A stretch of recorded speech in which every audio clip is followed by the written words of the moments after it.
Abdurrahman ibn Auf radhiyallahu anhu itu pernah kedatangan keuntungan 1 peti emas. Dan tidak pernah dia untung sebanyak itu sebelumnya. Dia gelisah, nggak bisa tidur. Lalu kemudian istrinya tanya kenapa? Dia bilang saya nggak pernah dapat keuntungan sebanyak ini.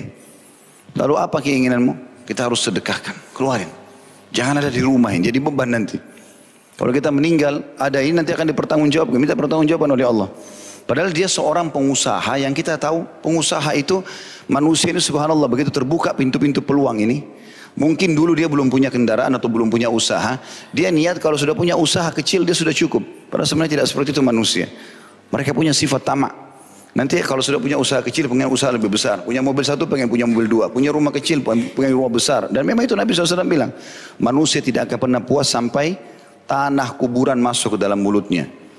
Ya, kalau sudah meninggal baru dia berhenti, gitu kan? Memang sudah begitu.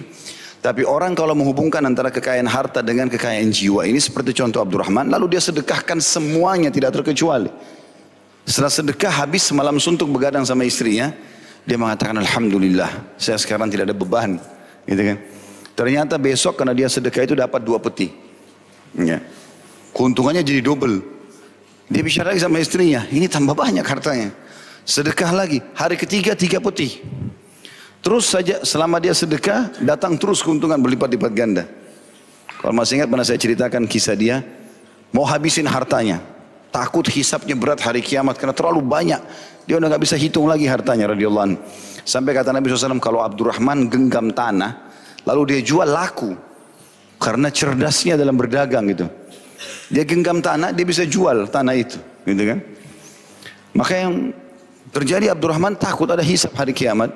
Dia mau habisin hartanya. Tapi dia mau hubungkan antara mengeluarkan harta itu dengan membantu orang supaya tidak sia-sia. Bukan hanya sekedar buang begitu saja. Kayak orang misalnya bakar uangnya atau pakai foya-foya padahal yang haram. Enggak. Dia cari siapa orang muslim di Madinah yang hasil panen kurmanya jelek. Cari keliling dapat satu kebun kurma besar. Semua hasil satu kebun jelek. Dibeli sama dia. Mau jual berapa? Orang itu cuma iseng sebut harga dibayar sama Abdurrahman. Tujuannya hanya habisin uang. Sekaligus bantu. Udah dikumpulin semua kurma-kurma jelek itu sama dia. Dan dia buat iklan. Siapa yang mau silakan ambil gratis. Orang yang punya kebun sudah untung. Sekarang kurma ditumpuk sama dia. Jadi hartanya sekarang berubah jadi kurma. Siapa yang mau ambil gratis silakan. Selain bantu itu juga bantu orang yang butuh ini.